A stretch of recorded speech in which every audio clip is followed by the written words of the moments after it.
All right, we are live. We are live. Shout out to the mighty LDBC, the Lions Den basketball community. We're gonna get started in a few moments. Taking a little couple sips, my drink. We're gonna get the show on the road.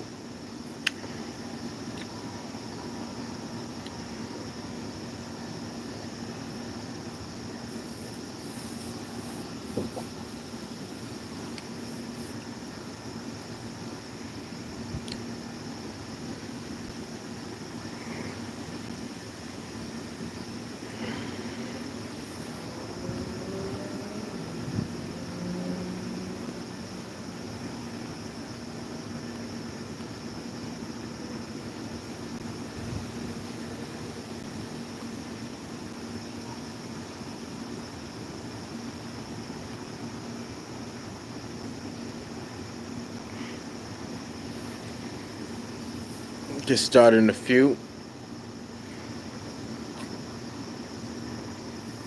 Hope everybody's having a good night.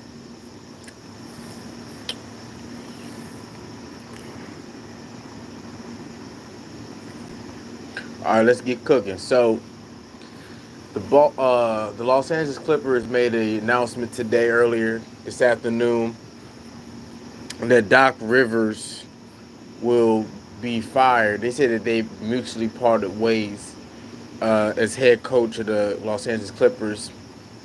Uh, Doc Rivers coached the Los Angeles Clippers for 7 seasons, and I want to look at his track record as the Los Angeles Clippers head coach. First, we're going to start a little bit in Boston, where he coached 9 seasons in Boston. He coached a total of 721 games. His win-loss record was 416 to 305. He coached a total of 106 playoff games, won 59, lost 47, a 550, 55, about a 55% win percentage. Uh, his Los Angeles Clippers tenure in 7 seasons with the team, he coached a total of 564 games. He had a win-loss record of 356 versus 208 losses. So he had a higher win percentage with the Los Angeles Clippers than he did the Boston Celtics, even though he won a world championship with the Boston Celtics. But when you look at his win-loss record in the postseason in 7 seasons as the Clippers head coach, he had 27 victories and 32 losses, an under 500 record as a head coach, including two 3-1 series blown leads in the conference semifinals in 2015 against the Houston Rockets. And this bubble in 2020, he blew a 3-1 series lead against the Denver Nuggets, and he also blew a 2-0 series lead. I forgot which series that was, but it was with the Los Angeles Clippers.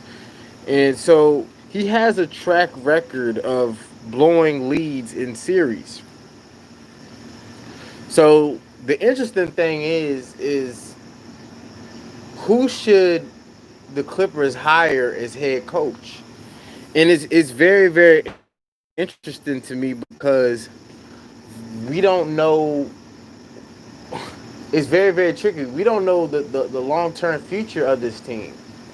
So it's interesting. Are they going to get? Most likely, you're going to think to yourself, this team is a win now team, given the fact that they gave up a lot of pieces to get Paul George, to get Kawhi Leonard. They gave away a first round draft pick to get Marquise Morris. So it, it's it's kind of difficult where they're gonna go as far as coaching staff. You're thinking to yourself, maybe okay, they're gonna get a veteran head coach, a guy who's been there and done that, that has playoff experience. But your two main guys, Kawhi Leonard and Paul George, they both can opt out after the 21-22 season's over with. So it's not a lot of wiggle room for a head coach. And they're not gonna fire whoever they're gonna hire the very first year they don't get it done. So it's the situation is very, very, very tricky. Very tricky situation.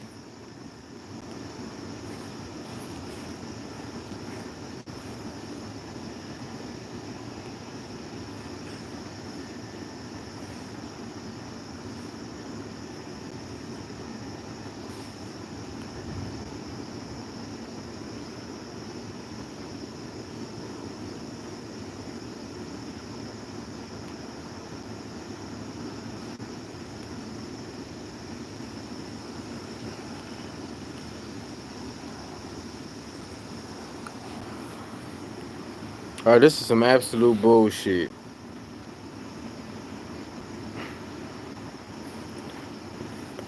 I'm not getting any notifications here.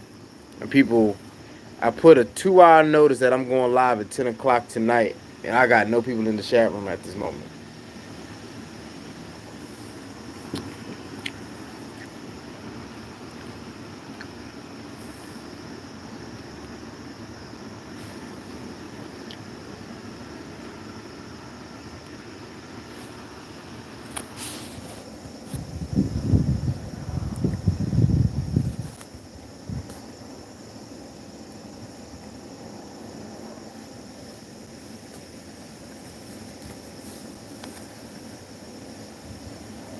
This is absolutely ridiculous.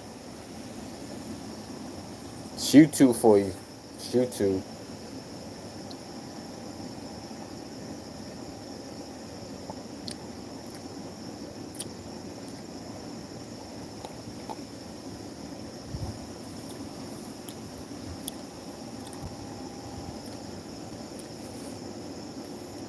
Amazing.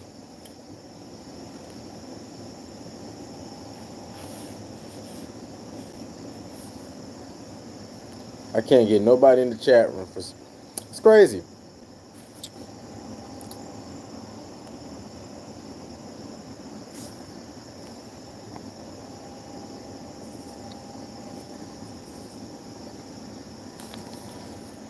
Don't make no damn sense. Nobody's getting any notifications.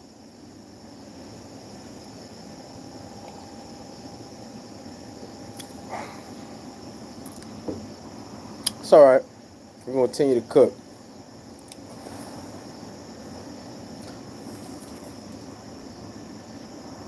There's a lot of rumblings that they might get to coach the Los Angeles Clippers Tyronn Lue,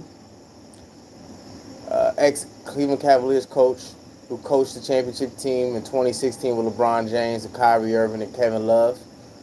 Maybe they'll hire Sam Cassell, long-time assistant coach that hasn't got his crack yet at a coaching job. I mean,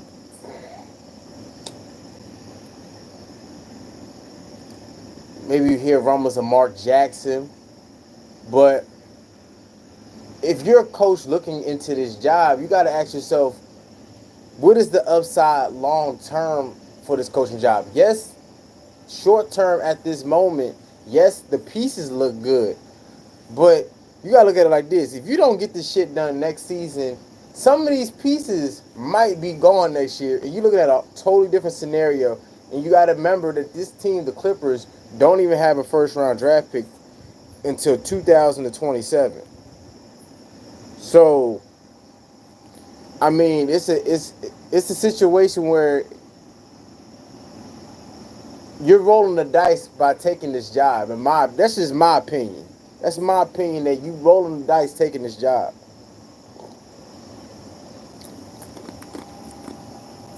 In the Western Conference, is going to be even stronger next year. The NBA as a whole is going to get stronger next year, but especially in the Western Conference, it's going to be even tougher. I think coaching does have a lot to do with what the problems is with the Los Angeles Clippers. Uh, it talks about certain players not seeing eye to eye with the head coaching staff, most notably Doc Rivers. Uh, I think a lot of it has to do with personnel. I don't think where they're constructed, they have some holes that they need to shore up in order for them to get out of the Western Conference next year. And you saw a lot of that in the Denver series, especially when you slow down the Los Angeles Clippers and you get them in a half court situation. Their offense is very anemic. It's a lot of ISO basketball, a lot of you take this turn, I take this turn. A lot of isolation basketball with Kawhi Leonard and Paul George. Not a lot of guys cutting and moving. It's the offense is very vanilla. And when you get in the postseason, when the game slows down and you're not able to get out and run, you really expose the coaches who can really make those adjustments. Doc Rivers has not shown the ability to make great adjustments when teams figure out his original game plans.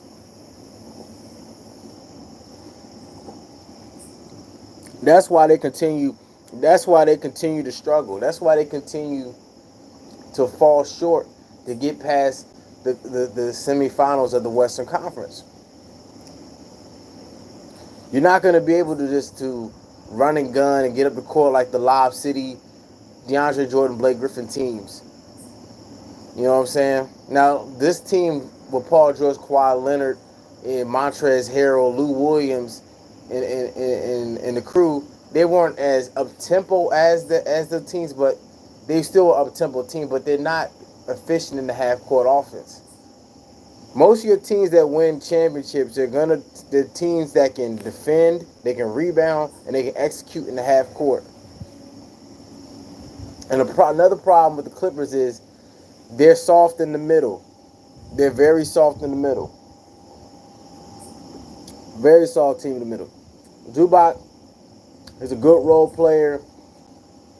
He's a good guy that he can fill in 15, 20 minutes a game, but he's not a guy that you depend on to guard the elite big men in the NBA.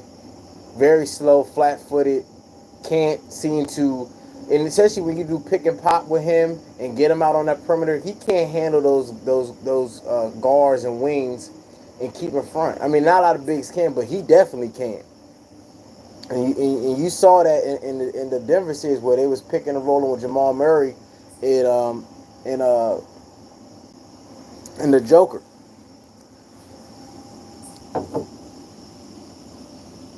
What's up? What's up? What's up, Vic?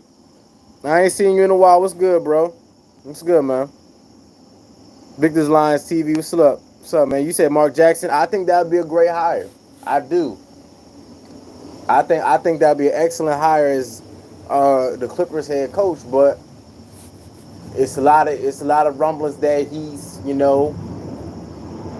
on that list did not get jobs at this moment. You look at the man's track record of him creating and building a potential dynasty. For some reason, he can't get a second coaching job.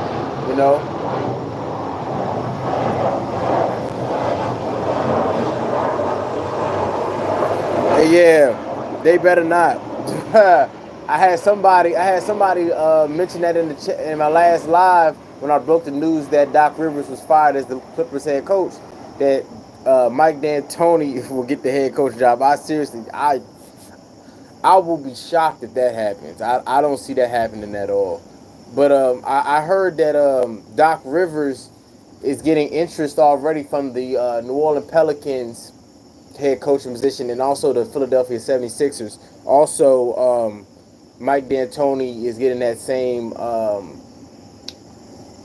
support as well from the 76ers. They're very interested in him as well, and also the Indiana coaching job. But if I'm getting a little bit off topic, but getting to the 76ers, if I'm one of those guys in that locker room, I'm gonna be honest with you. If I had to pick between and Salute the Ticket TV, he brought that up in his live. If you had me, if I one of those players in the locker room, If you had me to pick between um, Mike D'Antoni and Doc Rivers, I'm gonna go with Doc Rivers. I mean, both guys underachieved a lot in the postseason, but especially Mike D'Antoni. I don't want nothing. No way.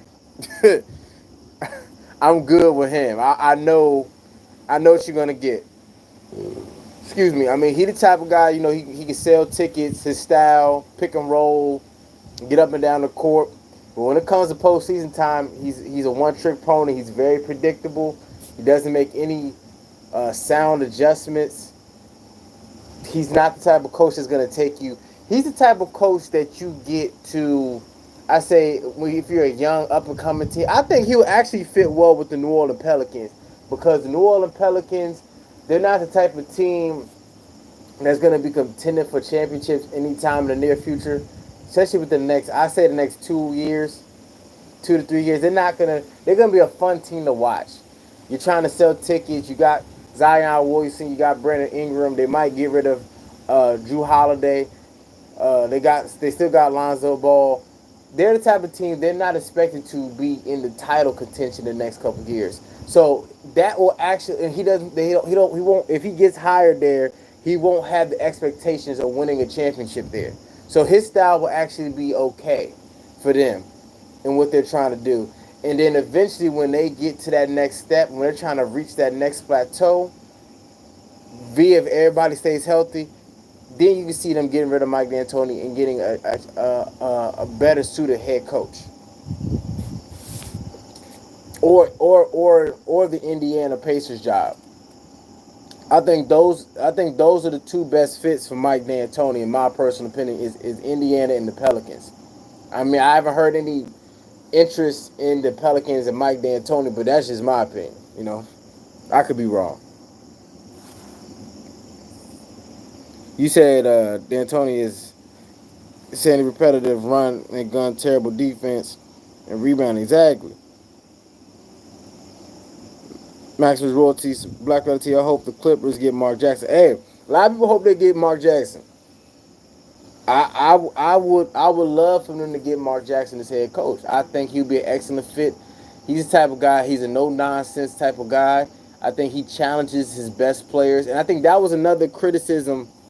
You know, I'm not gonna see. I'm a YouTuber that talks about basketball, but I'm not gonna pretend like I'm there and shit like that. I'm just going off what the media at the mainstream media is saying. Now they're saying that it's a lot of tension between Doc Rivers and some of the players when he was coaching with the Clippers because he wasn't holding his star players accountable when they mess up. You know, it's a lot of tension I heard between Montrezl Harrell and Paul George that Paul George wouldn't own up to his mistakes on the court, and a lot of guys will get on him about it, and it's a criticism that Doc Rivers wouldn't get on his top players. And I think that's another issue that's in the NBA that I see. I see a lot of coaches. I feel like a lot of them are scared to get on their best players because a lot of the players have figured out how much power that they've had. So the coaches feel like shit. No matter my credentials, I can shit. I mean, unless I'm a Phil Jackson or a coach like that caliber coach, or Greg Popovich caliber coach, I can't say and do what I actually really want to do. You know what I'm saying? Like they they feel like they handcuffed to a degree. You know what I'm saying? They got to toe the line a little bit. You know, and I think, in my opinion, I think the Los Angeles Clippers, they made a huge mistake on. Now the thing about this is Kawhi Leonard made this decision. I believe they chose the wrong running mate for Kawhi Leonard. I believe they're going to have to think about heavily considering making a trade this all season and possibly seeing they can get something for Paul George. I know it's going to be difficult because of his playoff performance, his recent playoff performances and shit like that. But the Oklahoma City Thunder, man, they put a ski mask on and just literally just robbed. They literally just robbed the Los Angeles Clippers, bro, with draft picks, bro. I mean, I sit back and look at what they gave up to get Paul George. I'm still shaking my head. I'm still trying to figure out how they got that, how they able to get that shit done, man. It should just stun me. That shit just absolutely stunned me how they actually got that to happen for a guy who, yes, he's a really good player, two-way player, but he shrivels and shrinks in the biggest moments, man. It's a pattern with the dude, and you chose this guy to be your running mate. It's like, man, nah, man. Mm-mm. To me, my opinion, they better get on the phone and see if they can get, because reportedly, um, Karl Anthony Towns, the center of the Minnesota Timberwolves, he's not happy in Minnesota. So I'm looking at it like this: maybe they should get on the phone with Minnesota and see what they willing to do to get if they're willing to put Karl Anthony Towns on the trade block. I'm not sure, but if they are, if I'm the Clippers, I'm getting on the phone and seeing that I can make that happen, see if they can get him with the Los Angeles Clippers. Because he's a big, he can post up, he can also stretch the floor, he can pick and pop. You know, yes, the criticism with him is he puts up a lot of people say he puts up empty stats, but let's be real, man. Like the Minnesota Timberwolves is one of the most terrible organizations in the NBA. They're one of the worst organizations in the league, man. Squandered Kevin Garnett's prime. Squandered that junk. Other than that one year in the 2004 when they went to the Western Conference Finals and lost to the Lakers in six, they have squandered some great players that went there. Kevin Love, most of his prime they couldn't even sniff the playoffs. They've had good players there. They don't know how to build talent. They don't know how to build around their guys that they draft. And then 9 times out of 10, they don't draft well. They drafted. I remember one year they drafted 3 point guards that year in the 2009 draft. They passed up on Steph Curry 3 times. Like I can go all day about Minnesota, bro. Minnesota Timberwolves is one of the worst franchises, man. If you're a guy that gets drafted by the Minnesota Timberwolves, you cannot wait till your rookie contract is up and get the fuck out of there. That is a desert of a franchise. You do not want to be drafted there, man. You don't want to be drafted by that team. That team is terrible.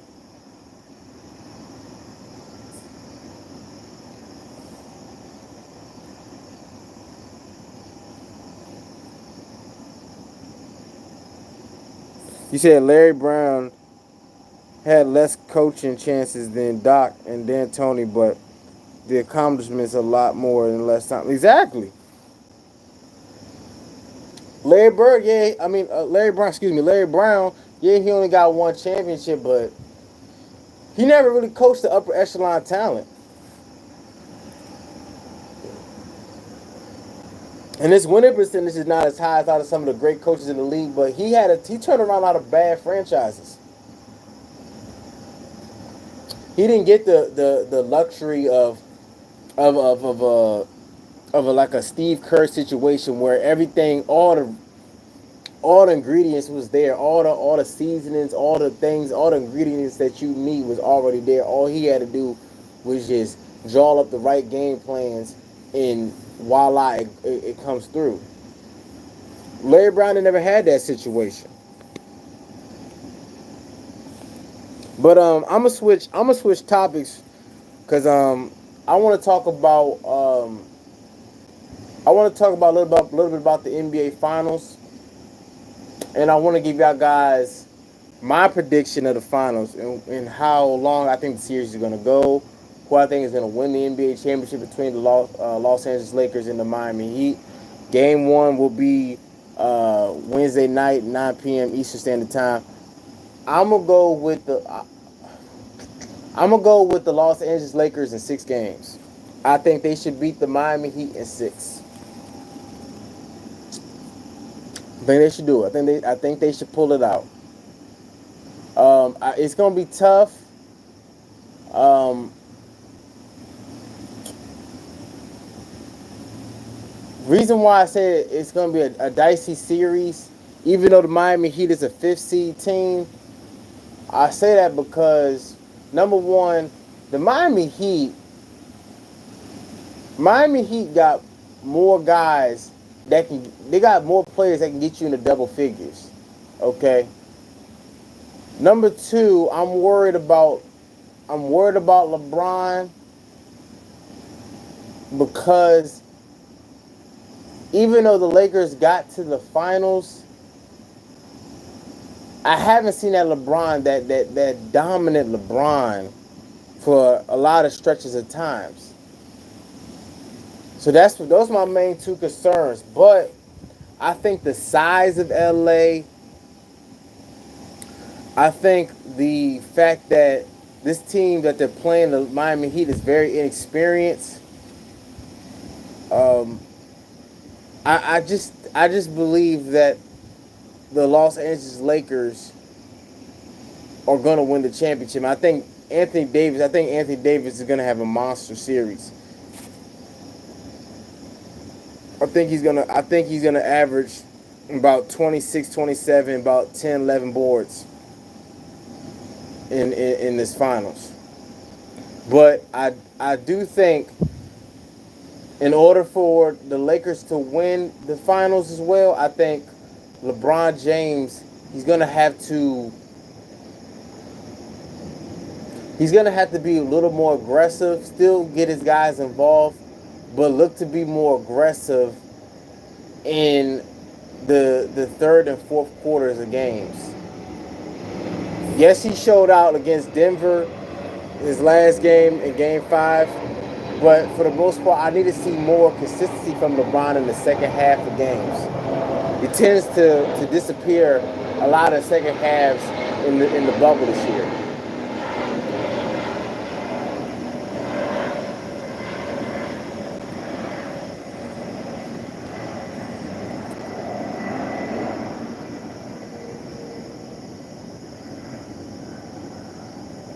You said, Masters Ross, he says, I believe Chauncey Billups would be a good fit coaching Indiana Pacers. Yeah, that's another good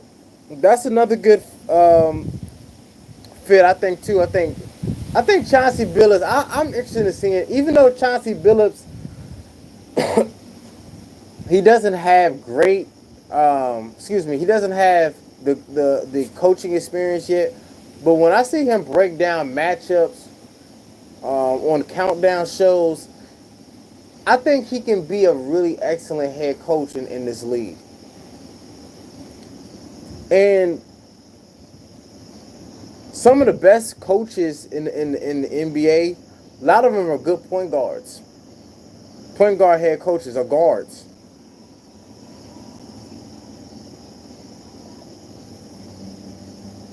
And I think Chauncey Billups can definitely be one of them. I think Chauncey Billups definitely has the capabilities to be an excellent coach if he gets the opportunity. And I think Indiana will be a good fit because, like I said, they're what you call a middle of the pack team. I think they're a team that they'll make it to the playoffs, but they might win a round maybe, but they're not gonna go any further than that. So the expectations for him to win right away won't be as high. But I will say the coach that they fired, I think he will be an excellent coach somewhere else. He's an excellent defensive coach. His name is Nate McMillan. He deserves another coaching job. What he did with the Indiana Pacers, and they weren't even fully healthy. And for him to get what he got out of that team, I think he did an excellent job. I think he deserves a second job in the NBA. It's interesting to see what he will have with some talent. But who y'all got winning the NBA Finals? I'm curious. And how many games?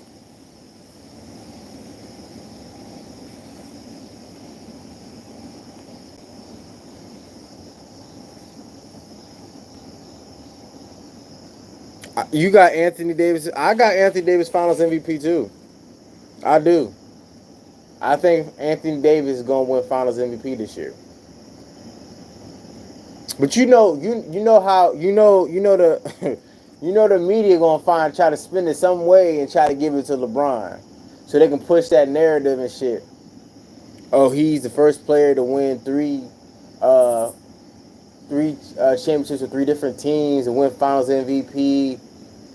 They're gonna try to push that shit, just like they try to push LeBron James winning the MVP, and I don't think he should have won the MVP. Yes, he had a really good season, but no, he does not deserve to win MVP. No, sorry.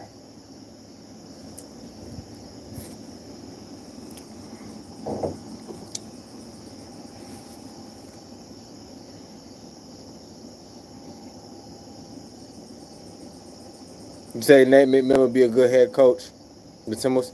You got the you got that series going 7. Okay, okay. You got to go in 7 games. 7 games. Shit. I would love it. I would love it to go 7 games. I'd love to see a game 7 in the NBA Finals. You know, that would be something. But